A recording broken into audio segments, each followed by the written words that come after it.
I'm waiting. Oh, now? I was waiting for a signal. Okay, thank you.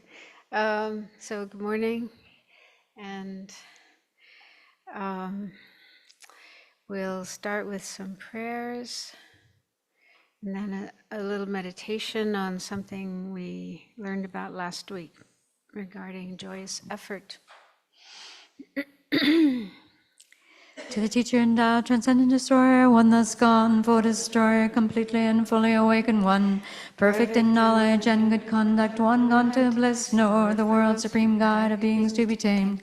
Teacher of gods and humans, to you, the Buddha endowed, transcendent destroyer, glorious conqueror, Shakyamuni, I prostrate, make offerings and go for refuge. When, O supreme among humans, you are born on this earth, you pay 7 strides and said, I am supreme in this world. To you who are wise, then I bow. With pure bodies, form supremely fine, wisdom ocean like a golden mountain, fame that blazes in the 3 worlds, winner the best, supreme guide, to you I bow. With the supreme signs, face like the spotless moon, color like gold, to you I bow. You are immaculate, the 3 worlds are not incomparable, wise one, to you I bow. Great, compassionate protector, all-knowing teacher, field of merit and good qualities, vast as an ocean, to the Tathagata I bow. Through purity, freeing from attachment, through virtue, freeing from the lower realms, unique, supreme, ultimate reality, to the Dharma that is peace I bow. Having freed themselves, showing the path of freedom to, well established in the trainings, the holy field, endowed with good qualities, to the Sangha I bow. Do not commit any non-virtuous actions, perform only perfect virtuous actions. Subdue your mind completely, this is the teaching of the Buddha. A star, a mirage, a flame, a lamp, an illusion, a drop of dew, a bubble, a dream, a flash of lightning, a cloud, see conditioned things as such. Through this merit may sentient beings attain the state of all-seeing, subdue the 4 faults, and be delivered from the ocean of cyclic existence perturbed by the waves of aging, sickness, and death. This ground anointed with perfume, flowers strewn Mount Meru, 4 lands, sun and moon, imagined as a Buddha land and offered to you. May all beings enjoy this pure land. Venerable Holy Gurus, in the space of your truth body, from billowing clouds of your wisdom and love, let fall the rain of the profound and extensive Dharma, in whatever form is suitable for subduing sentient beings. Idam Guru Ratna Mandalakam Niriyatayami. I take refuge until I have awakened in the Buddhas, the Dharma, and the Sangha. By the merit I create by listening to the Dharma, I will attain Buddhahood in order to benefit all sentient beings. I take refuge until I have awakened in the Buddhas, the Dharma, and the Sangha. By the merit I create by listening to the Dharma, I will attain Buddhahood in order to benefit all sentient beings. I take refuge until I have awakened in Buddhas, the Dharma, and the Sangha. By the merit I create by listening to the Dharma, I will attain Buddhahood in order to benefit all sentient beings.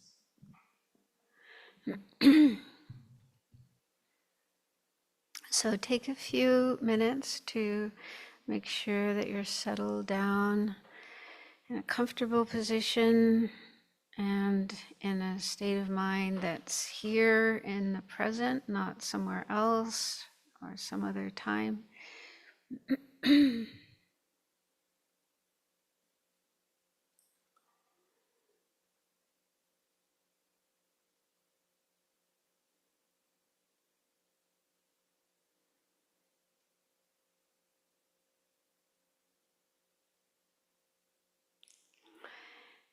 And refresh the bodhicitta motivation you generated earlier today so that you have the thought that you're here listening to this talk and participating in this class for the benefit of others, for all living beings, and especially wishing to reach enlightenment, Buddhahood, to be able to help all living beings the best way possible.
So let's do a meditation on the four powers of joyous effort.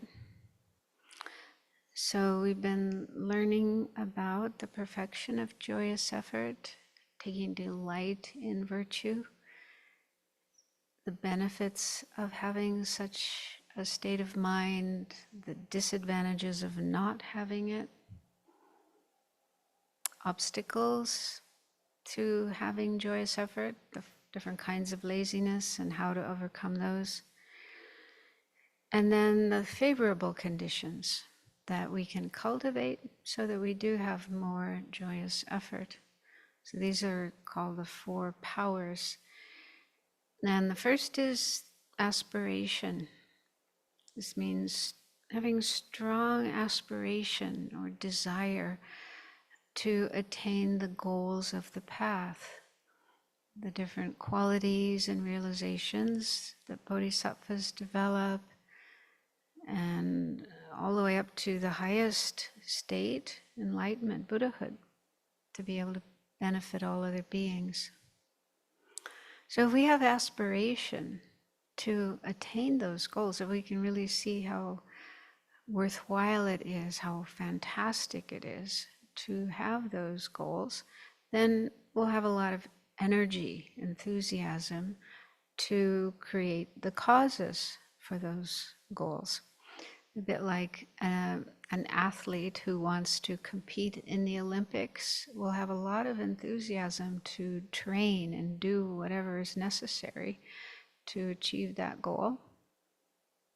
But in our case, what we need to do to attain our goals is create virtue, do lots of virtuous actions, live ethically, cultivate bodhicitta, the 6 perfections, and so on. So we need strong aspiration to do these things and to achieve their results. The bodhisattva realizations all the way up to enlightenment.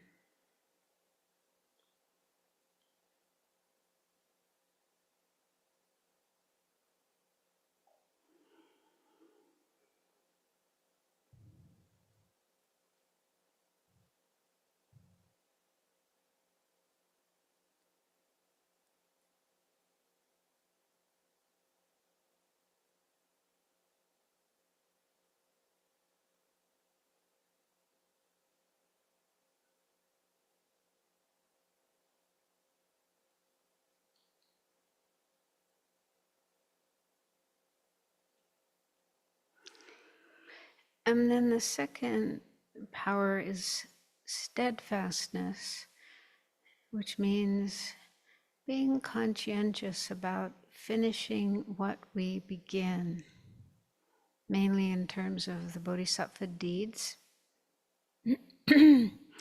But I think we can start working on this in our daily life. Like if we set out to clean the bathroom, or make lunch for the community, or write the monthly e-news and so forth, we should bring the task to completion and not give it up partway, unless there's a valid reason, like if we get sick or injured. But by doing this with the ordinary tasks of daily life, then we develop a good habit that will carry over into our Dharma practice, and also a good habit that will continue in future lives, ensuring that we will continue practicing and following the path all the way to enlightenment and not give up partway.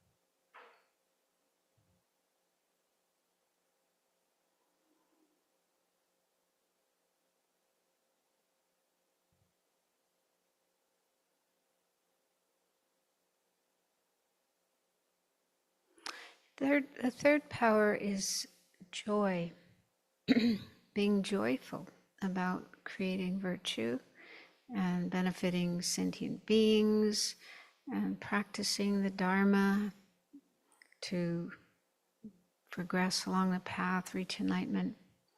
So if we have a strong aspiration to achieve those goals, then we'll be joyful whenever we have the opportunity to create the causes.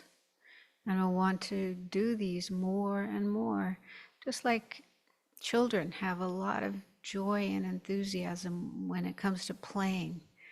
They don't want to stop, they just want to keep going. So ideally, we have that same kind of joy with our Dharma practice.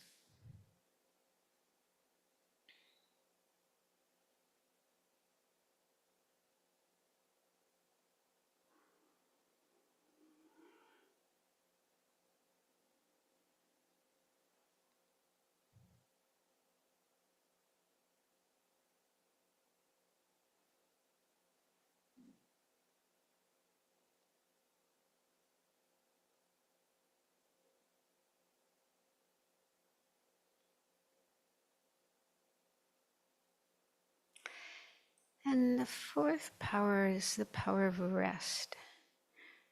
So when we get tired, physically or mentally or both, we need to take a break and rest our body and mind and not keep pushing ourselves. Otherwise, we might get sick, or we might get fed up with what we're doing and not want to continue. And that would be really bad.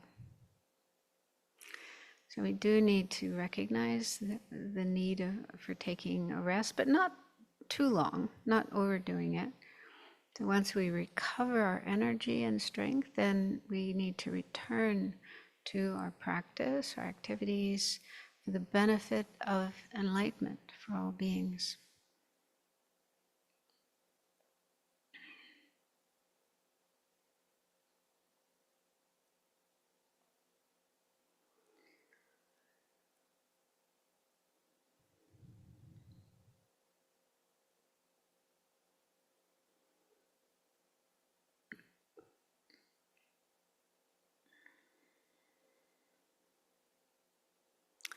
So recognizing the importance of these four powers, these four qualities for the successful cultivation of joyous effort, have the aspiration, the wish, the determination to work on cultivating this to the best of your ability.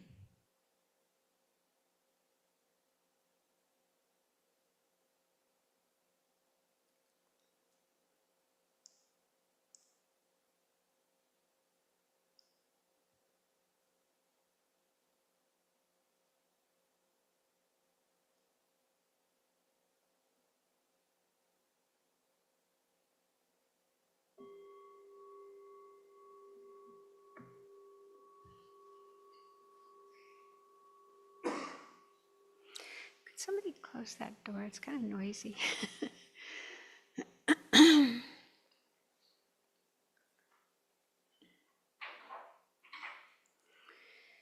Okay, so we've finished this section on joyous effort, but of course there's a lot of work to do.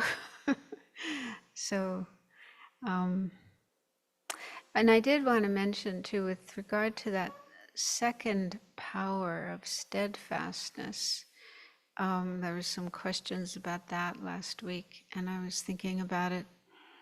And I think it mainly has to do with the Bodhisattva path, activities, practices we do for our own development and for the welfare of others.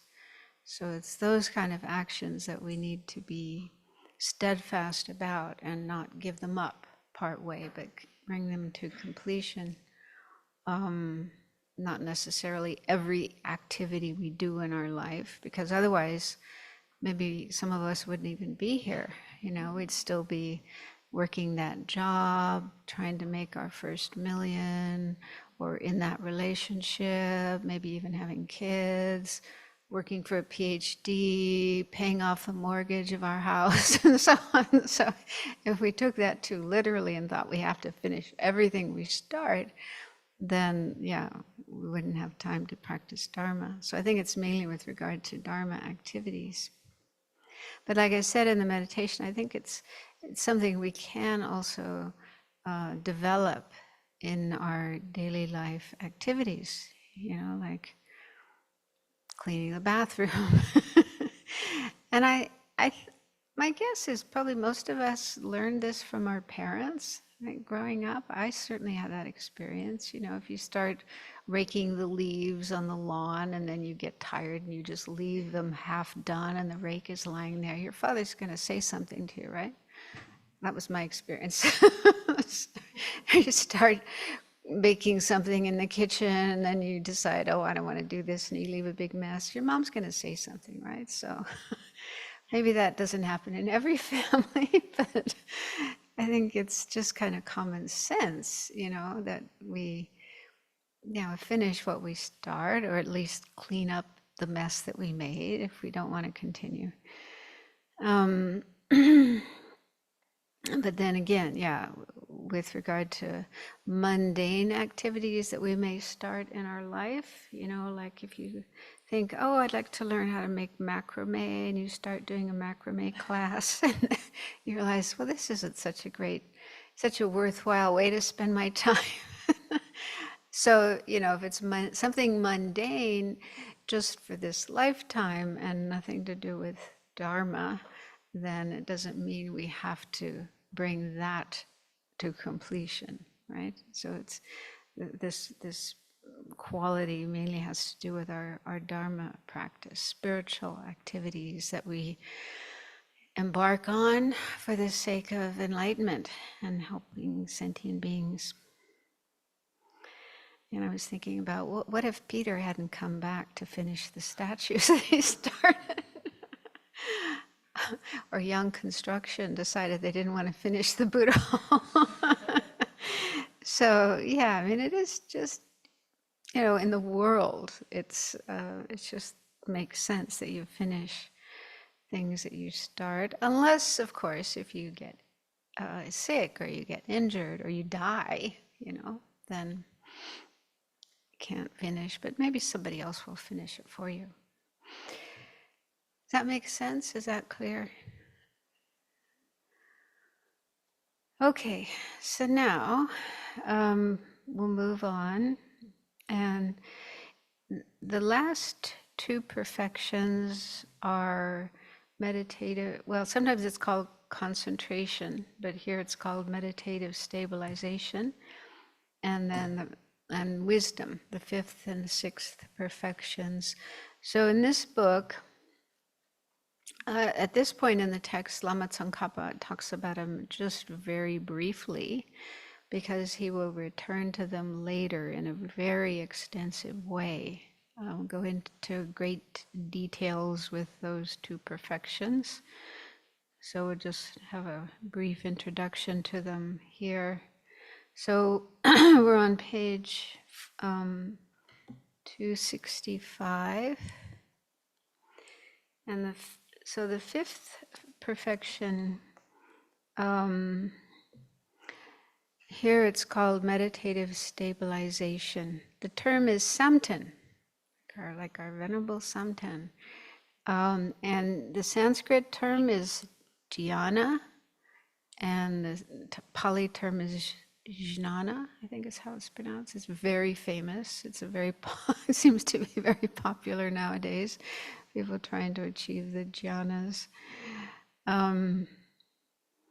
Yeah, and so this term is sometimes translated as concentration, which is a lot easier to say than meditative stabilization. But then there's a mental factor. Among the mental factors, one of the mental factors is also usually translated as concentration. And it's one of the object ascertaining mental factors. There are 5 of those. And it's just like single-pointedness of mind, being able to stay single-pointedly focused on an object.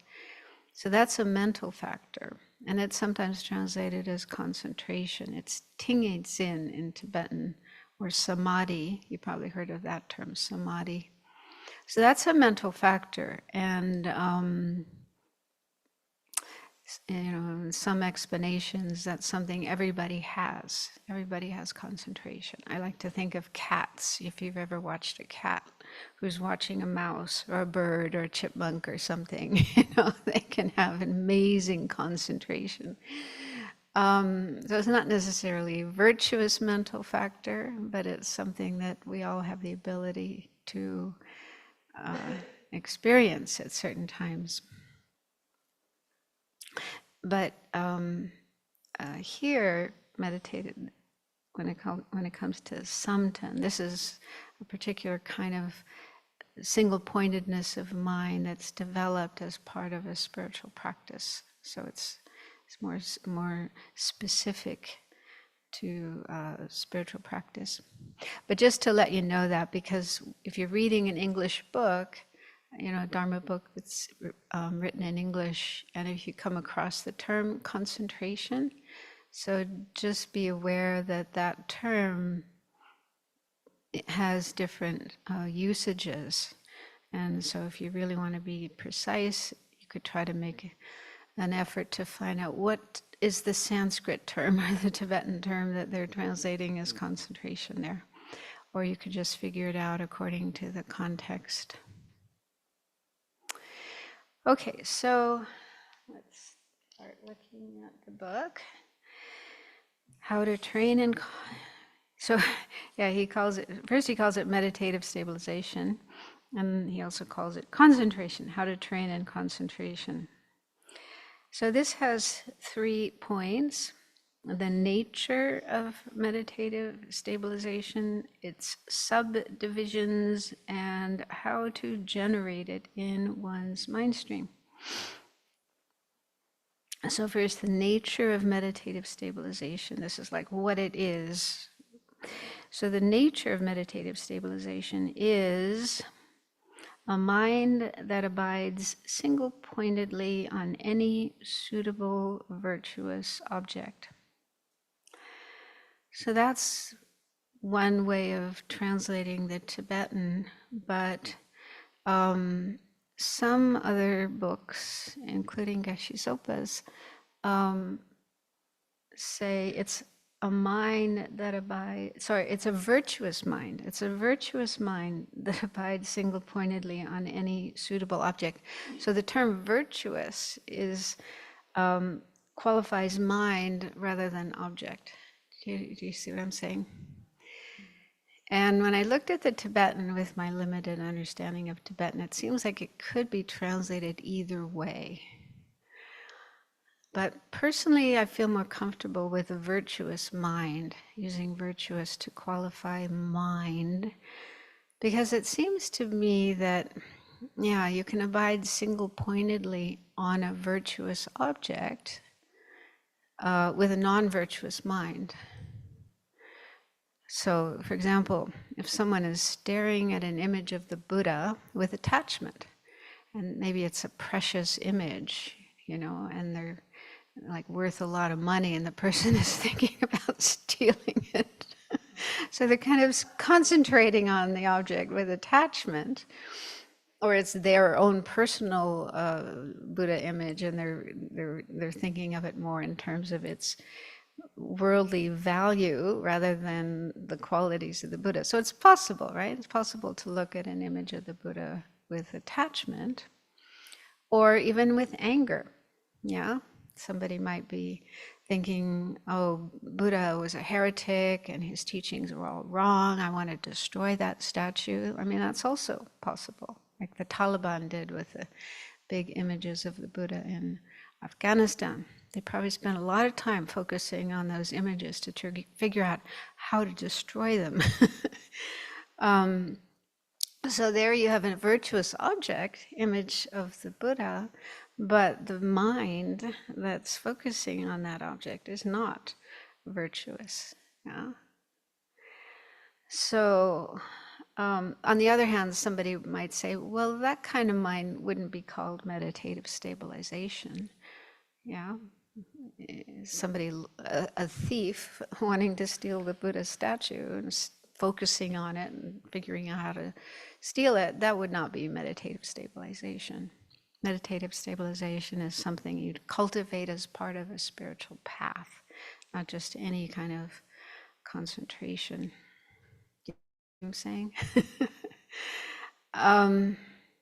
But still, I think, the term virtuous object is puzzling to me, because what is a virtuous object? What makes an object virtuous? That's something I wondered about. And I think I even tried asking and, doing research, but I wasn't able to find any information about that. Because in low-rig texts, they do have an explanation of virtue. What is virtue and what are the different kinds of virtue? The main kind of virtue is mental factors, virtuous mental factors like faith, compassion, and so on. So that's the main virtue. Then actions that are done motivated by virtuous states of mind are also virtuous. But there's no mention of objects being virtuous. So what makes an object virtuous? That's never been clear to me. And I would think, an image of the Buddha would be a virtuous object. And also things that we meditate on in order to develop our mind along the path.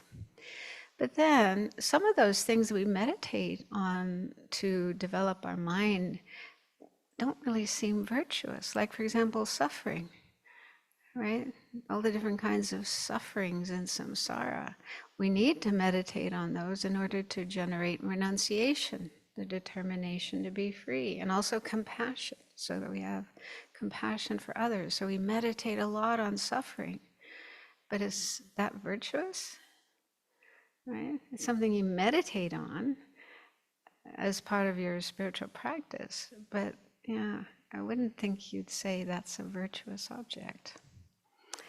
I don't know. I'm just talking out loud, but just expressing this kind of puzzlement or confusion about the term virtuous object. You do come across it sometimes in books, and I always wondered, well, what is a virtuous object? So it seems like the most important thing here in meditative stabilization is a virtuous mind. Your mind needs to be virtuous. It needs to be properly motivated, and you need to have virtuous mental factors accompanying it. So it's more important that the mind is virtuous rather than the object. Does that make sense? So I don't know if anyone has any thoughts about that, or if you've heard anything. Have you ever heard venerable children talk about this, about virtuous objects? Venerable Losang?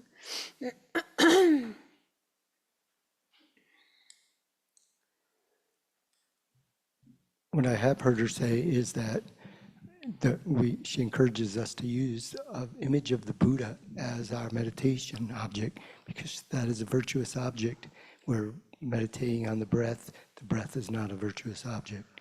So there's a different take in that way.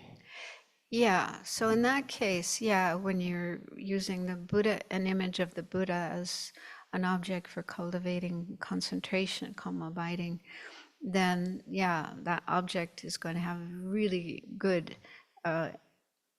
effect on your mind while you're focusing on it.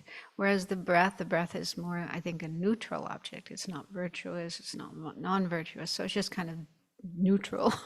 So you wouldn't have that benefit of the positive influence, the virtuous influence that you have with the image of the Buddha. So that's one way of. But I've also heard at least in the Theravada tradition, I don't know about in our tradition, but one object that can be used to develop concentration is a skeleton.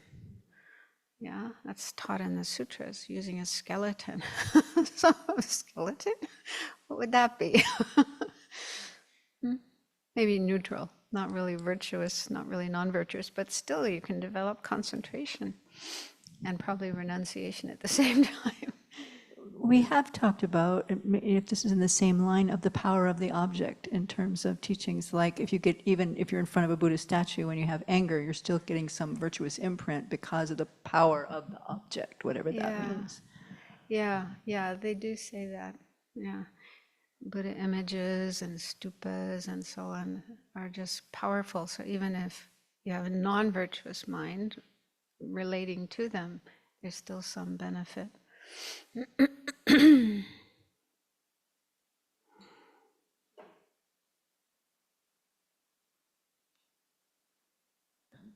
Venerable Khadro, I'm wondering how meditative stabilization on the breath, which is a neutral object, would fit the definition or the nature of meditative stabilization of being, a virtuous mind. Well, what's your reason for meditating on the breath? Yeah, for some people, probably a lot of people are just wanting to be relaxed, they just want to be relaxed and de-stress. So that's not such a virtuous motivation. But if you're thinking, oh, I need to develop concentration or meditative stabilization in order to progress along this path and combine it with wisdom, eliminate affliction. So if you have a virtuous motivation for doing it, especially bodhicitta, you want to become enlightened to help all sentient beings, then that would be a virtuous action, virtuous state of mind. They say, like, even eating, even sleeping, anything we do, if we do it with a bodhicitta motivation, it becomes virtuous, becomes a cause of enlightenment.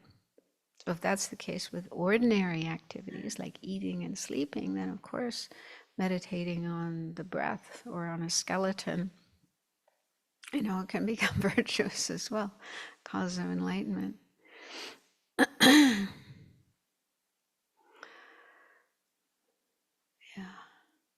Yeah, I've thought about this a lot because I personally like meditating on the breath, and some teachers kind of are like that, But Lama Tsongkhapa himself, I don't know if he says it in this book, but he says it in the Lamrim Chenmo. He says, if you have the term? Discursiveness, yeah. If you have a mind that's very discursive, then that is the best object to use. So he doesn't poo-poo it. It's a valid object taught by the Buddha. So it depends on your motivation. What is your motivation for meditating on the breath? That would determine what the result, what the outcome would be. That's the conclusion I've come to. Okay, then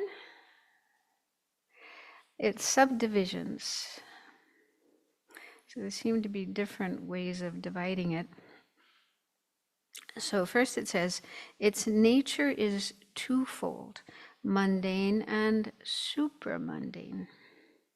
So you've probably been learning about this in the Friday night class, going through volume 4. So what, could someone explain what's the difference between mundane and supramundane meditative stabilization? Do you remember? That was too long ago, maybe. Let's see. Supramundane is conjoined with a direct realization of emptiness, or influenced by. Yeah. So there, it seems like the terms mundane and supramundane can be used in different ways. So usually supramundane, that term refers to the minds of Aryas. So when you're an Arya, you've gained the direct realization of emptiness. So from that point on, your your realizations would be supramundane. They're influenced by that direct realization of emptiness. Whereas mundane would be prior to that, like on the first two paths, path of accumulation and path of preparation. So even bodhisattvas on those two paths, their realizations are mundane because they haven't yet gained that direct realization of emptiness. So that's one way of differentiating those terms. But I think here it's talking about meditative stabilization. And so there are different kinds of these minds. And you've probably heard about this, that, even outside of Buddhism, in non-Buddhist traditions in India, people know about how to develop concentration and then attain the jhanas, the meditative stabilizations. There's 4 jhanas and 4 formless absorptions. And there's a certain kind of practice you do. I don't know yet, maybe if that, I think it's in volume 4. It's called peacefulness and coarseness, where you actually practice special insight, vipassana. But the way you're practicing that is you're meditating on the relative coarseness of a lower level of mental state or realm, and the peacefulness of a higher one. So like, Buddhism talks about these 3 realms: the desire realm, the form realm, the formless realm. So if you want to achieve one of the form realm jhanas or concentrations, then you meditate on how the desire realm is just so full of faults, it's just crazy down here. And then the form realm is, so much nicer. There's no non-virtue. People don't commit any of the 10 non-virtuous actions. It's so much more peaceful and pure. So you're doing analytical meditation, comparing these different realms so that you overcome your attachment to the desire realm, which is what keeps us stuck here. And you develop that's how you develop the first of the jhanas, or the form realm concentrations. So it's a kind of meditation practice that you do on the basis of single pointed concentration. And so that's mundane. That's called mundane meditative stabilization, because it's still within samsara. You're not trying to get out of samsara. You're not trying to attain nirvana and enlightenment. You're just trying to attain these higher states of mind, these higher meditative stabilizations, or to be born in those realms. If you want to be born in the form realm, this is what you have to do. You have to train in that kind of stabilization. So that's mundane. So you haven't come across that in volume 4 yet? Maybe it's coming later. Mm.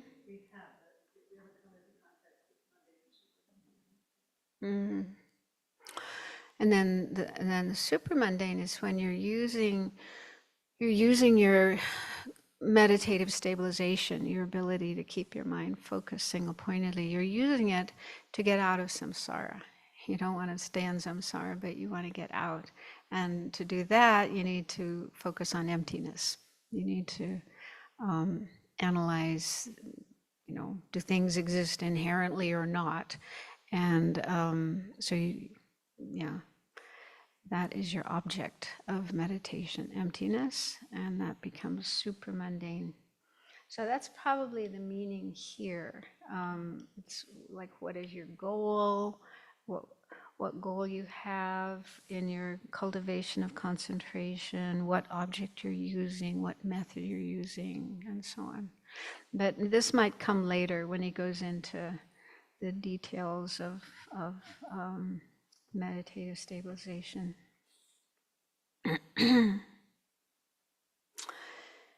Yeah, in the ornament for clear realization, there's this whole topic. It's called concentrations and formless absorptions, that we learn a little bit about. Okay, then next it says its orientation is threefold: Shamata, special insight, and a union of the two. So Shamata is when you're just focusing on an object and not doing analysis. You're not analyzing. You're just focusing single-pointedly on your object. It could be an image of the Buddha, or it could be the breath. There's various objects that you've gone through that with Venerable, right? All the different kinds of objects. So it's more like what you're doing with your mind, what you're doing with the object. You're not analyzing it. You're just focusing single-pointedly without any discursive thought. So that's shamatha.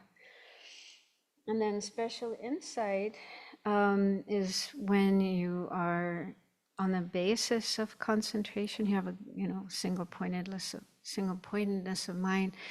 Within that, then you're analyzing. You're doing some analysis in order to understand some object. And again, it could be in terms of the mundane kind of concentration, where you're trying to achieve a higher level of the form level or formless level. Or it could be emptiness on the path. This is what we mainly focus on and analyze to get out of samsara. Special insight is when you're using analysis in your single-pointed concentration, and then a union of the two, union of shamatha and special insight. So this is also a bit puzzling, because what I learned when I was studying the ornament for clear realizations is that special insight and a union of calm abiding and special insight are actually the same thing. Here it sounds like they're two different things. That's how I always used to think. So there's special insight, and then there's a union of calm abiding and special insight. But actually, they aren't different. Special insight is when you have a union of calm abiding and special insight. So you cultivate calm abiding, and then you meditate using analysis, and that's how you cultivate special insight. But it's only when you have a union of those two, you're able to bring those two together, that you actually have special insight. But that will come later at the end of the book. He explains individually how to develop shamatha and how to develop special insight, and then how to develop the two. So when they're separated like this, special insight and a union of the two, I'm thinking that what that means is, here special insight means you're developing, you're working on cultivating that state of mind. So you're analyzing, like an emptiness, that's the main object used here. You're doing analysis to understand emptiness and gain a realization of emptiness. And then when you can actually combine the two, shamatha and this understanding of emptiness, then that becomes the actual meaning of special insight, and also a union of calm abiding and special insight. I don't know if you understand what I'm talking about, but yeah, this will become more clear later. Here he's just briefly introducing these topics. Then functions. So the functions are threefold. First is the meditative stabilization that causes one to abide in physical and mental happiness in this life. 2, the meditative stabilization that accomplishes excellent qualities. And 3, the meditative stabilization that secures the welfare of sentient beings. So the first is the meditative stabilization that generates physical and mental pliancy as one places the mind in meditative equipoise. So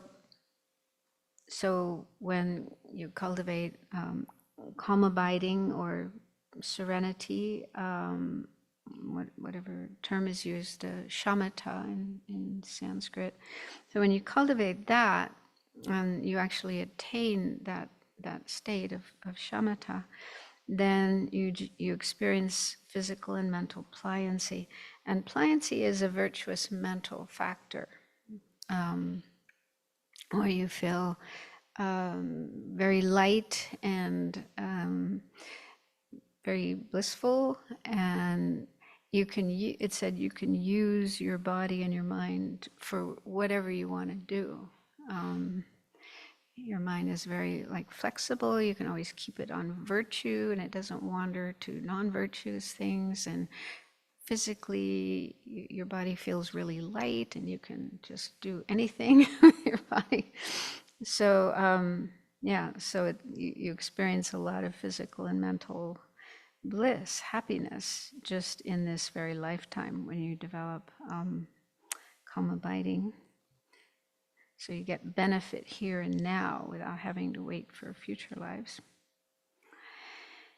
And then the second is a meditative stabilization that accomplishes the excellent qualities shared with Shravakas, or hearers, such as the clairvoyances, the liberations, totalities, and masteries. So these are the different kind of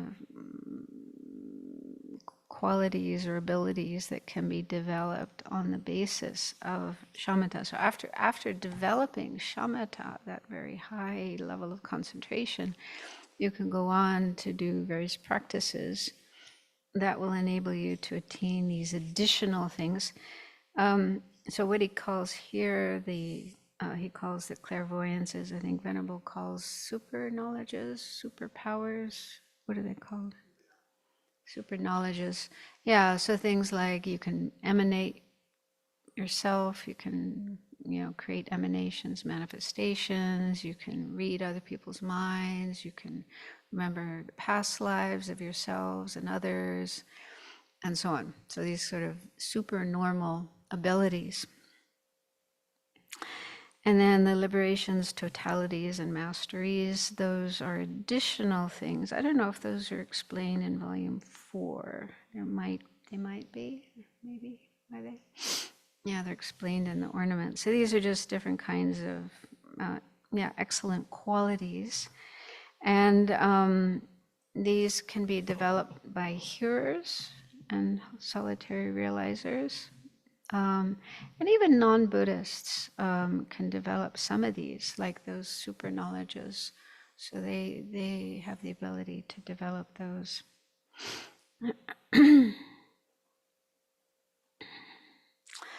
Then, and it said that, for bodhisattvas, at least, following the sutra path, also in Tantra, it's good for bodhisattvas to develop these kind of abilities because it enhances their ability to help others.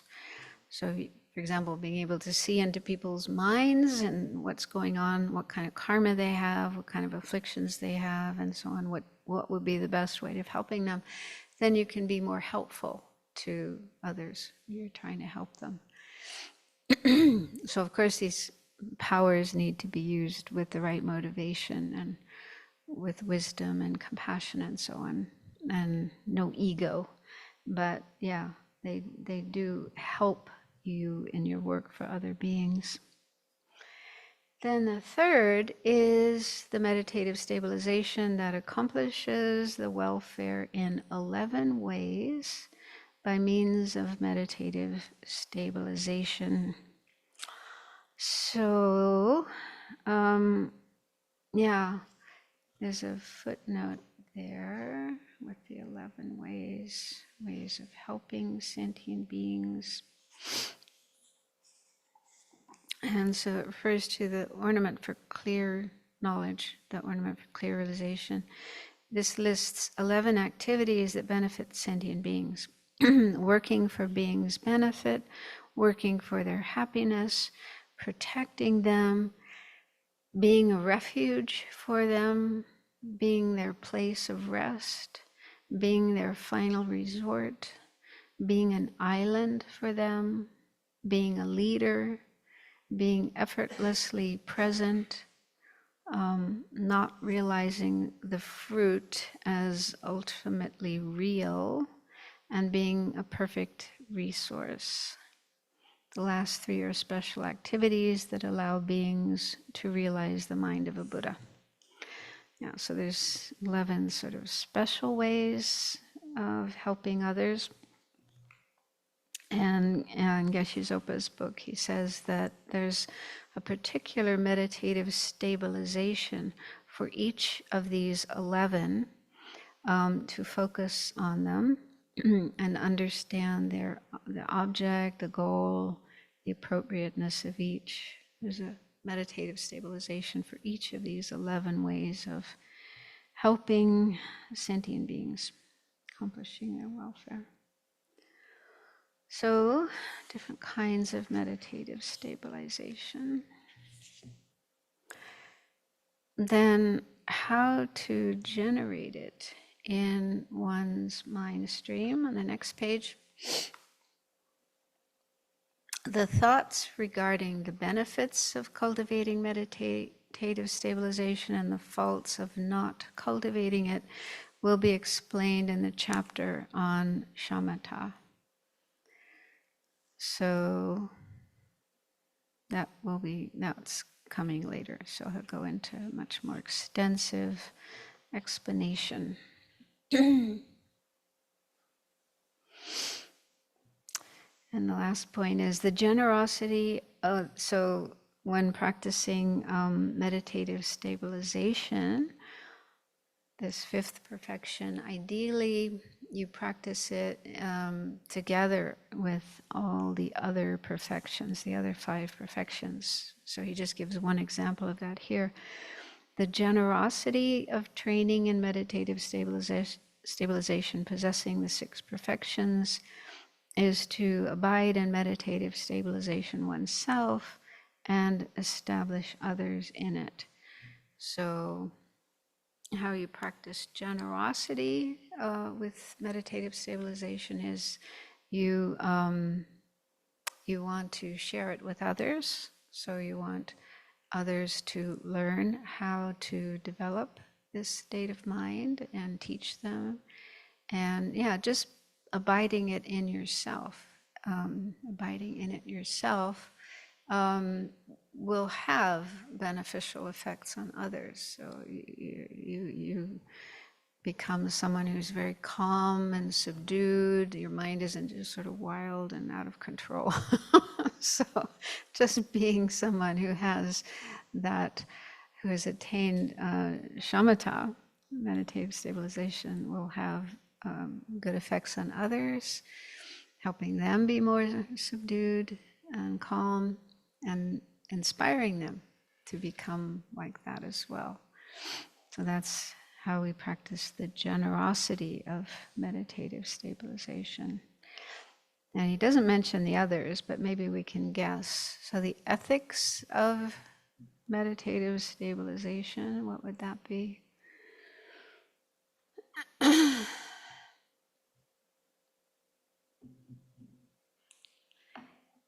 Say Chen. I have to learn how to say your new name. Venerable, for ethics, it could be remembering any precepts that you've taken and holding those in your mind as you go about your day. So that way you're not transgressing them and keeping them as important to yourself as well. So that could help you with, I guess, the mental factor of conscientiousness. Yeah, and while you're in the process of cultivating Shamata, for example, if you're in a retreat, usually it takes a long time. So while you're in a retreat situation to cultivate calm abiding, then making sure that you're keeping your precepts, not transgressing them, living ethically. And then patience, how would you bring patience in the practice of meditative stabilization?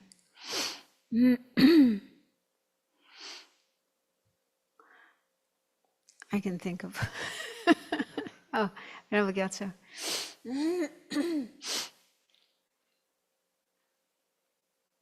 Like developing meditative concentration takes a long time, and so you have to be really patient and not get frustrated and just give up. I can't do this anymore. Yeah, and also patience with any obstacles or interferences. Like if you are in a retreat situation, and there's people or beings that annoy you. I certainly have that experience. Birds making noise, other creatures making noise, and it's hard to meditate. It's hard to concentrate when there's noise. So being patient with that, any obstacles, any interferences to your practice, being patient. You need a lot of patience. Also, your own body. Difficulties with your body, discomfort, pain, restlessness. So being patient with those things.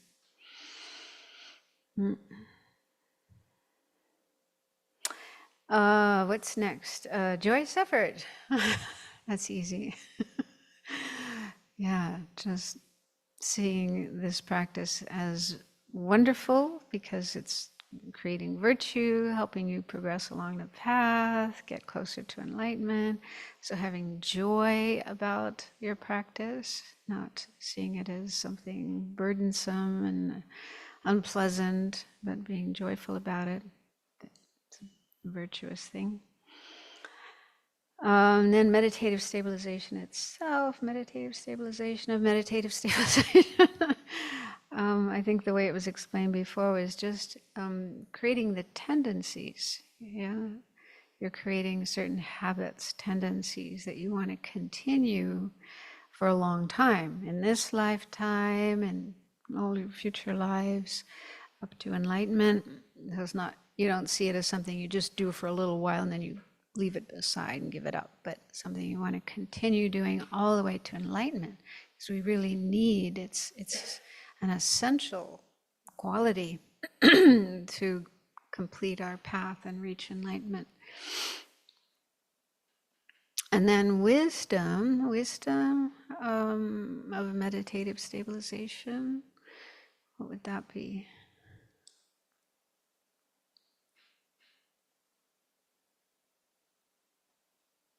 Venerable Sangye?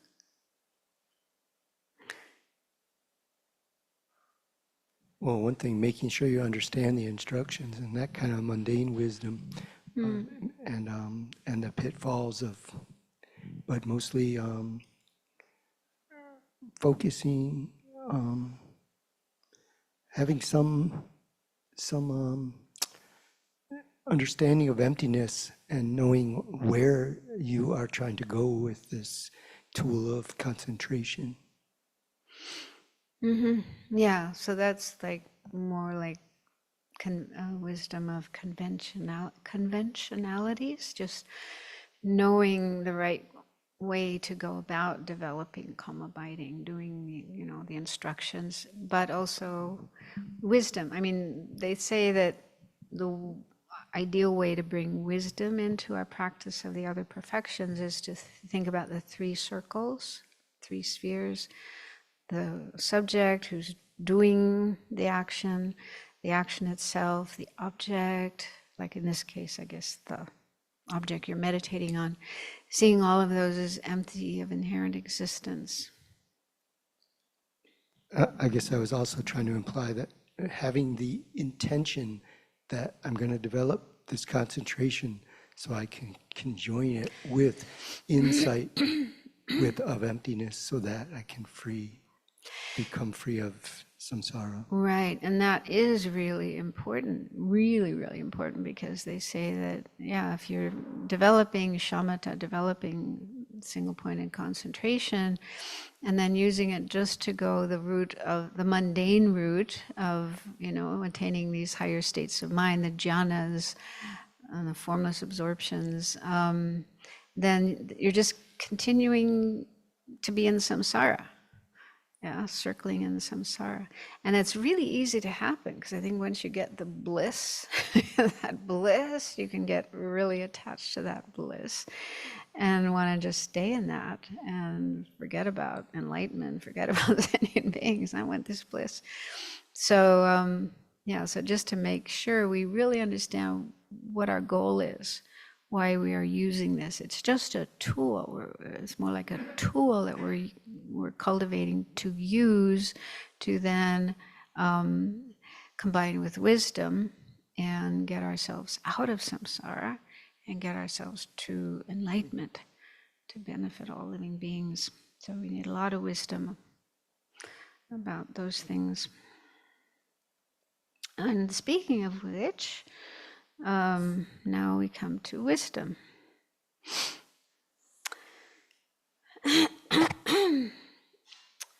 So how to train in wisdom. Wisdom is sherab in Tibetan, prajna in Sanskrit, and the Pali term is something like panya, I think, panya, I'm not sure. So this has 3 points: the nature of wisdom, its subdivisions, and how to generate wisdom in one's mind stream. So the nature of wisdom. So wisdom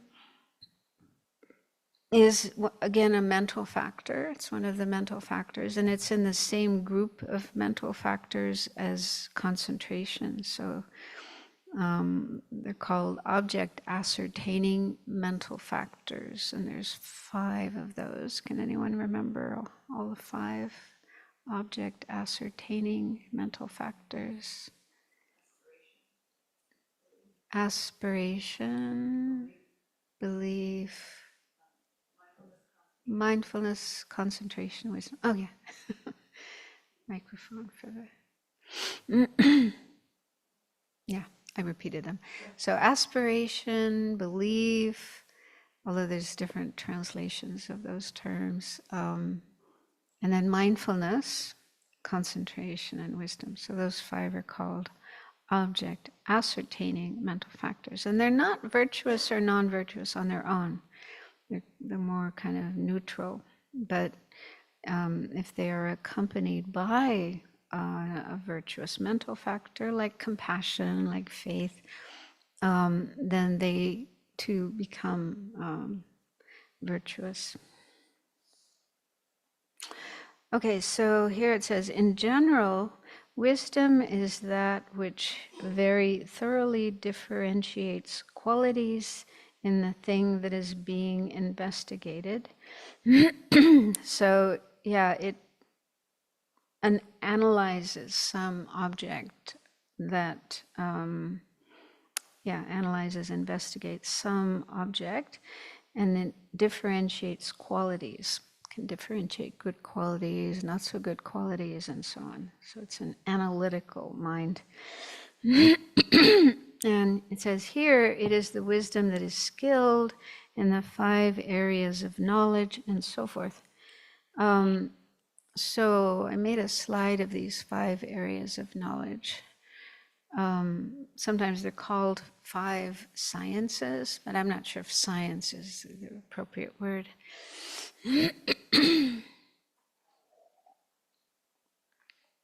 So the first of these 5 is Buddhist knowledge. Literally, the term in Tibetan is inner knowledge, Buddhist knowledge. And so Geshe Sopa explains that means knowing and actualizing the stages of spiritual realization. So learning about the path, whichever path one wants to follow, whether it's the Bodhisattva path or the Shravaka path or Pratyeka Buddha path. So learning about these different paths and knowing what is involved in proceeding along these paths, practicing, training, attaining the different levels of realization and so on up to the goal. And he says it is distinguishing the internal signs of following the stages of the path from the beginning up to attaining enlightenment. And this is considered the highest form of knowledge. So knowing how to develop our mind and attain these different realizations all the way up to the final realization of enlightenment. And the second is logic. So Geshe Sopa says, this is particularly helpful if one is confused by dogma. We can use logical reasons to prove something and show the negative consequences of a wrong view. So that's how logic is used in Buddhism, to look at different views, different ideas. Yeah, there's all different kinds of ideas and views that people have about the purpose of life and the meaning of life and you know, the mind, how the mind exists, what the mind is, and so on. Whether there's past lives or future lives, karma, and the true nature of things, you know, are things inherently existing, truly existing as they appear, or are they empty of that way of existing? So there's all kinds of different views, and it can be very confusing, especially, I mean, most of us already had many years of life and education before we started learning Buddhism, and so we come to Buddhism with a lot of ideas that we already have. It's not like little Tibetan kids who at, you know, age of 4 or 5 years old start learning Buddhism, and you know, they don't have much else in their mind. They've been out, you know, looking after sheep in the wilderness and so on. So it's easy for their minds to just get filled up with Buddhist ideas, and they may not have too much doubt about them. But for us who've learned a lot of other things before we come to Buddhism, then naturally we have doubt. Also, especially now, you know, with the internet, with information, we can have access to so much information, so many different ideas and views, and a lot of, you know, a lot of those conflict with Buddhist ideas, the Buddhist explanation of things. So logic helps us clarify, you know, what is correct and what is not.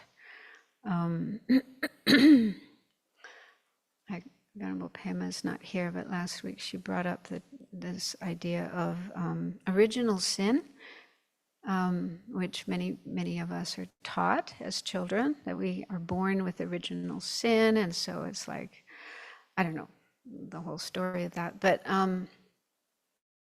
she made the point that that can make it difficult to accept Buddha nature.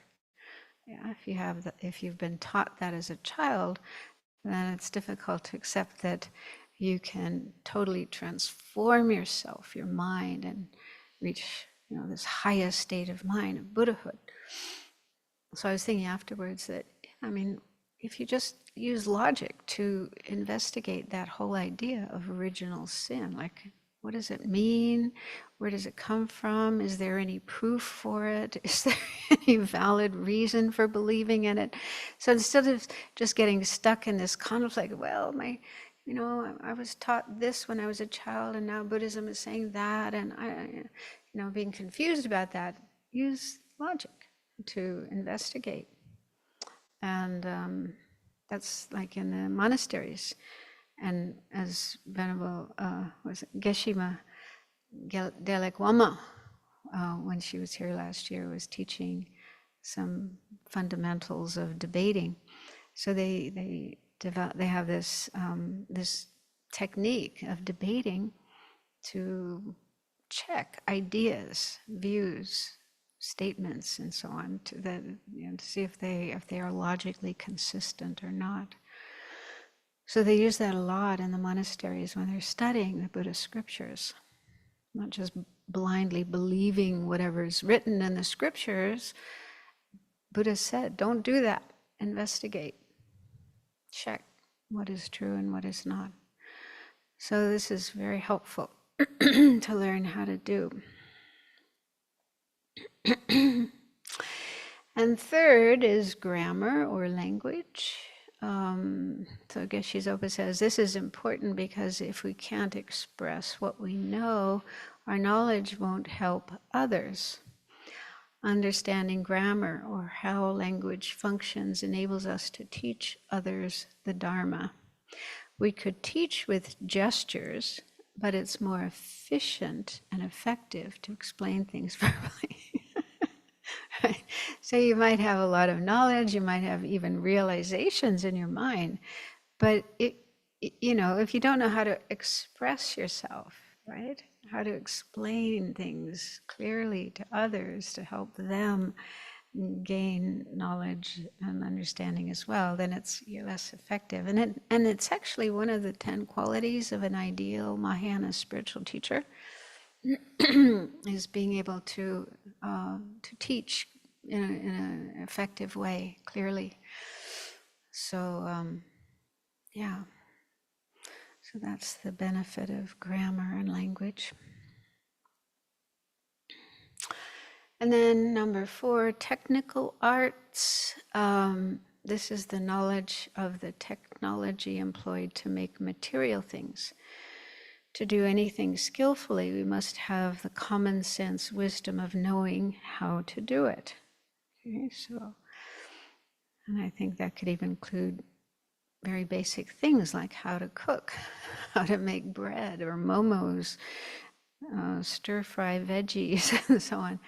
But of course, more technical things like how to operate a computer, how to put things online, and so on. So any kind of material things. And I remember Geshe Ashitapke talking about that sometimes in his teachings. That Bodhisattva, because the Bodhisattva really wants to help others, it's useful to know all different kinds of things, even things like farming and working in factories and so on, sewing.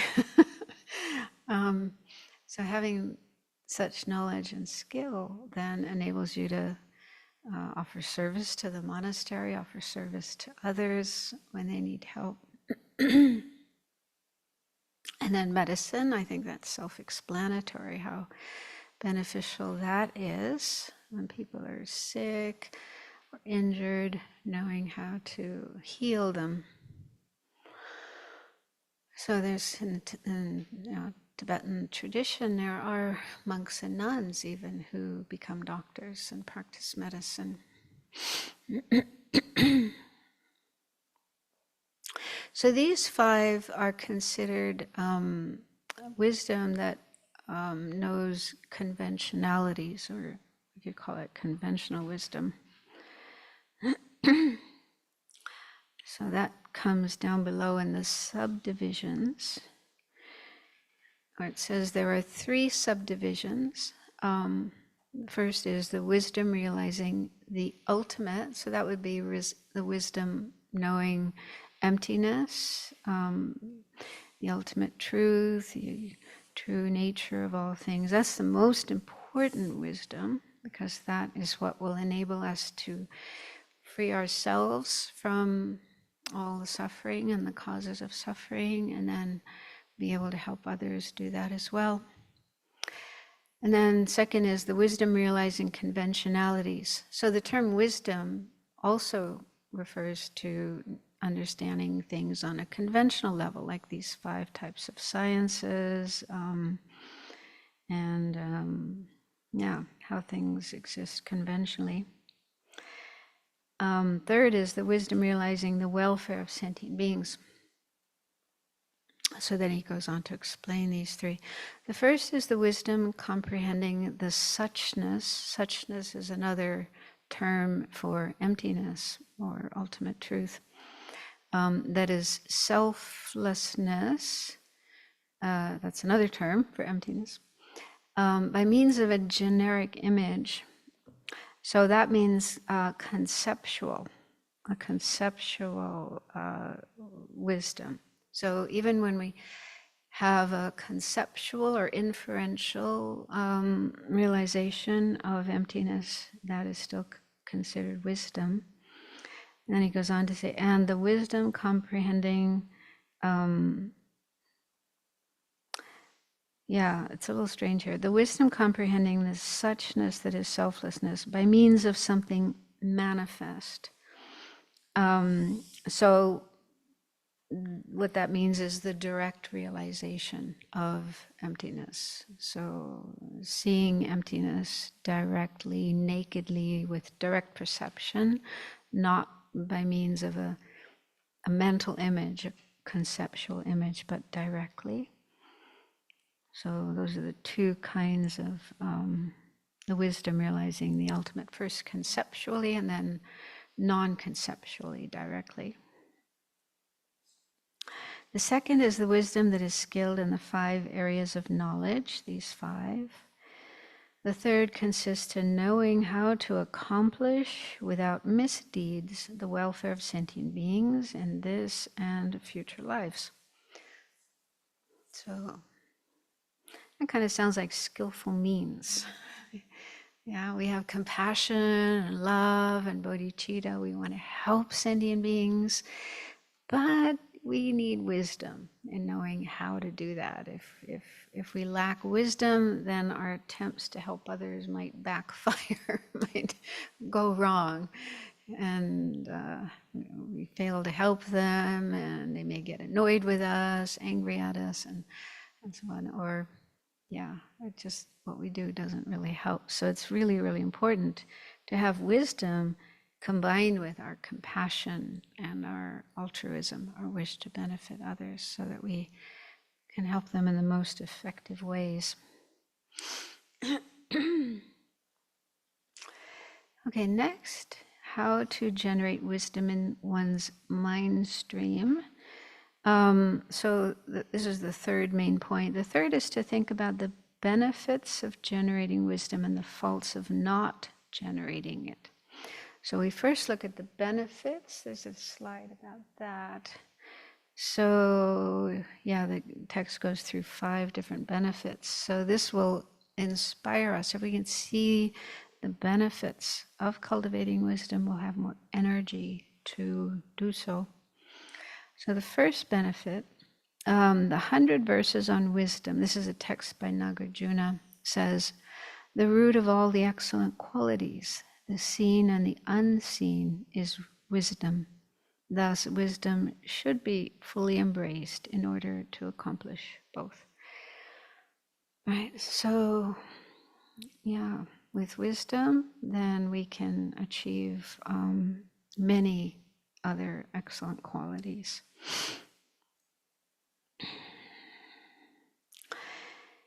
And then the second benefit on the slide is, it says, it enables a bodhisattva to not be perturbed by good or bad conditions and to be skilled in methods such as generosity. So it helps the bodhisattva in their practice of the other perfections like generosity. So this is explained in the next paragraph. It says the complete purity of the first 5 perfections, generosity and so forth, depends on wisdom. Although a bodhisattva gives his own flesh to someone who asks him for it, like offering a leaf from a medicinal plant, he does not do it with the discursive thoughts of pride, discouragement, and so forth. Rather, he does it out of the suchness manifested by wisdom. So this is an example of how wisdom can help a bodhisattva in their practice of giving, even if, there are these cases of giving your own flesh, giving some part of your body to someone who asks for it, and they do so without any attachment, and it says like offering a leaf from a medicinal plant. So they do it in the same way they would offer a leaf, some medicinal herbs. So it's wisdom that enables them to do that, because they understand, there's no inherently existing I in this body, there's no inherently existing body. So that helps them not have attachment to the body and, fear of giving some part of their body. So as we learned before, you don't do that kind of practice until you're able to do it without fear, without attachment. It's not a hardship for you. So it's wisdom that enables us to get to that point where we can do that kind of practice. And also they're able to avoid any thoughts like pride, arrogance. Oh, how wonderful I am. Look at me, what I can do. I hope everybody notices and admires me, and so on. Also discouragement. Not feeling discouraged about this kind of practice, because sometimes the recipient may not show so much gratitude. Like there's that story, I think it was Shariputra, who somebody asked him for his hand, wasn't it? His hand or an eye? Anyway, yeah, his hand. He asked for his hand. So he cut off his right hand and gave it with his left hand. That's the only hand he had left. And the person was offended, because in India, left hand is dirty and you don't give things with your left hand. So the person was offended and didn't want to accept it. So Shariputra just got discouraged by how sentient beings are just so, deluded and afflicted and hard to help. And even gave up his bodhicitta. So we don't want that to happen. So regardless of what the other person, how they respond, we don't get discouraged. So it's their understanding of emptiness that enables them to practice generosity and not fall prey to such afflictions. And then it says, when he practices ethics for the welfare of others, he purifies his ethics with a wisdom that sees the flaws of both cyclic existence and the peace of nirvana. So practicing ethics, you're able to, with wisdom, then you can see the flaws of both staying in samsara and also attaining nirvana. So there's some who practice ethics just to have good rebirths, just to have good experiences in samsara. So Bodhisattva doesn't do that because he sees the faults of samsara. Others practice ethics to attain nirvana, peace of nirvana, just for themselves alone. So Bodhisattva wouldn't do that because they can see the faults or the flaws of just attaining peace for themselves. So Bodhisattva's practice of ethics, like keeping precepts, is done for the purpose of attaining enlightenment, Buddhahood, for the benefit of all sentient beings.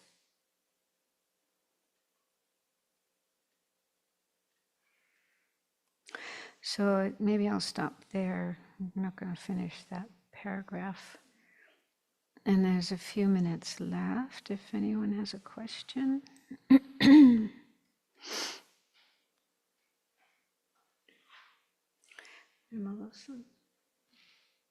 When it mentions the three types of concentration as being for three purposes, like pleasure in this life, liberation, or bodhisattva motivation, it doesn't mention using concentration in conjunction with trying to attain a fortunate rebirth.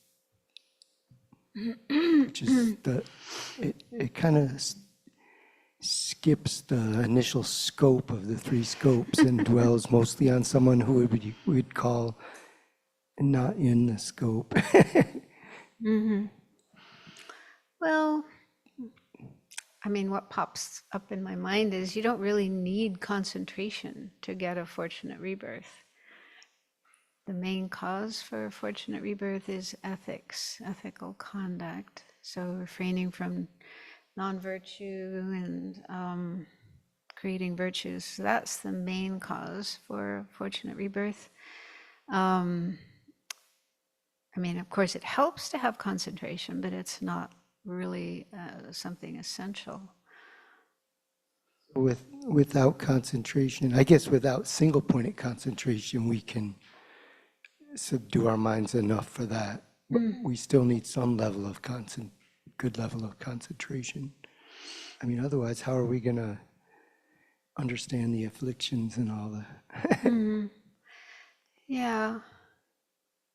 But, you know, people following other religions, non-Buddhist religions, and they have the practice of ethics, you know, not refraining from non-virtue and creating virtue, doing good, and so on. And they may not practice meditation or concentration. In fact, sometimes there's even injunctions against it. Like there's this idea, I don't know, it's maybe not so common now, but you don't meditate because the devil can come in and take over your mind. So, yeah, some people are even suspicious of meditation.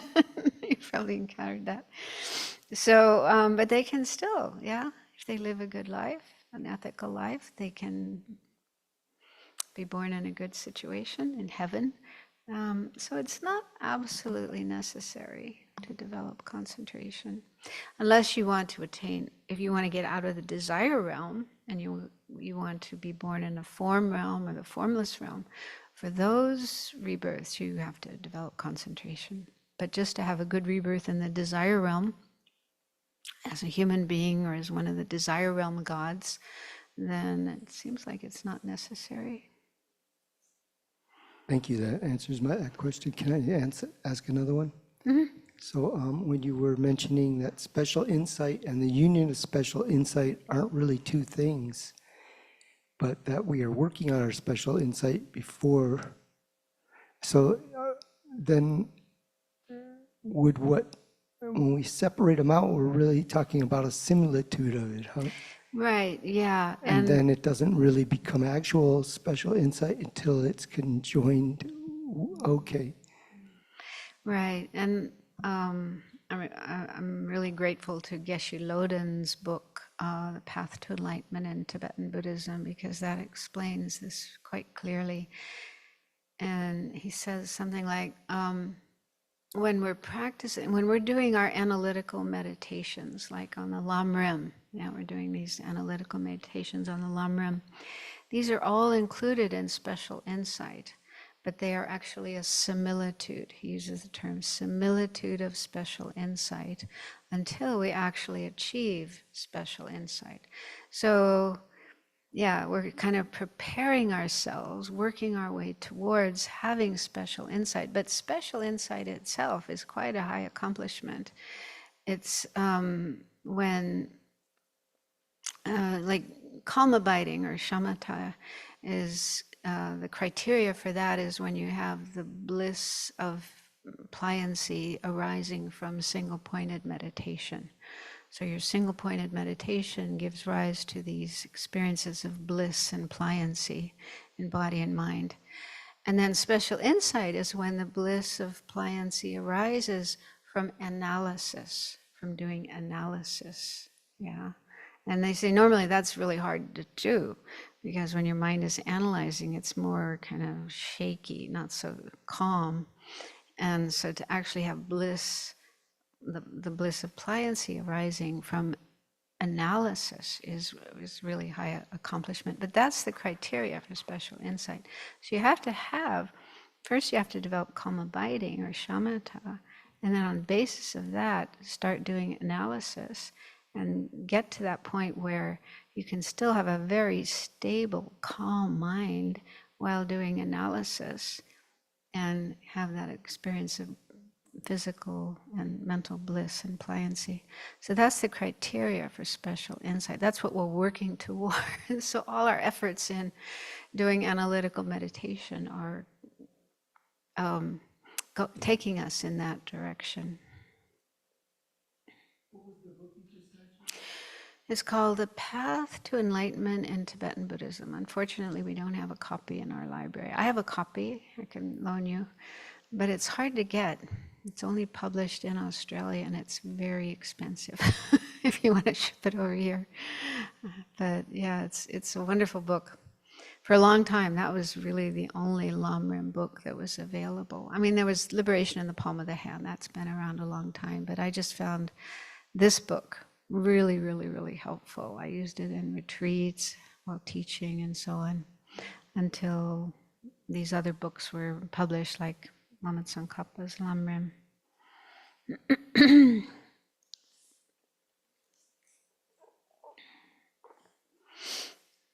Okay, so we'll finish there today.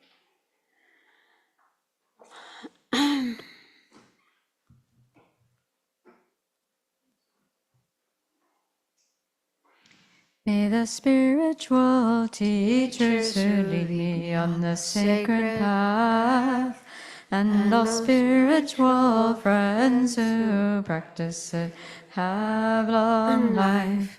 May I pacify completely all outer and inner hindrances. Grant such inspiration, I pray.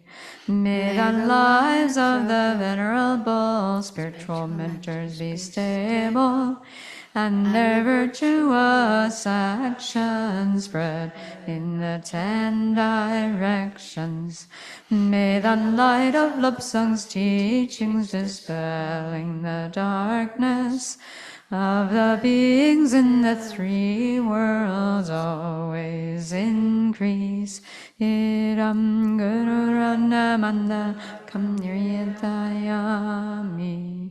Due to this merit, may we soon attain the awakened state of Guru Buddha, that we may be able to liberate all sentient beings from their sufferings. May the precious Bodhi mind, not yet born, arise and grow. May that born have no decline, but increase forevermore.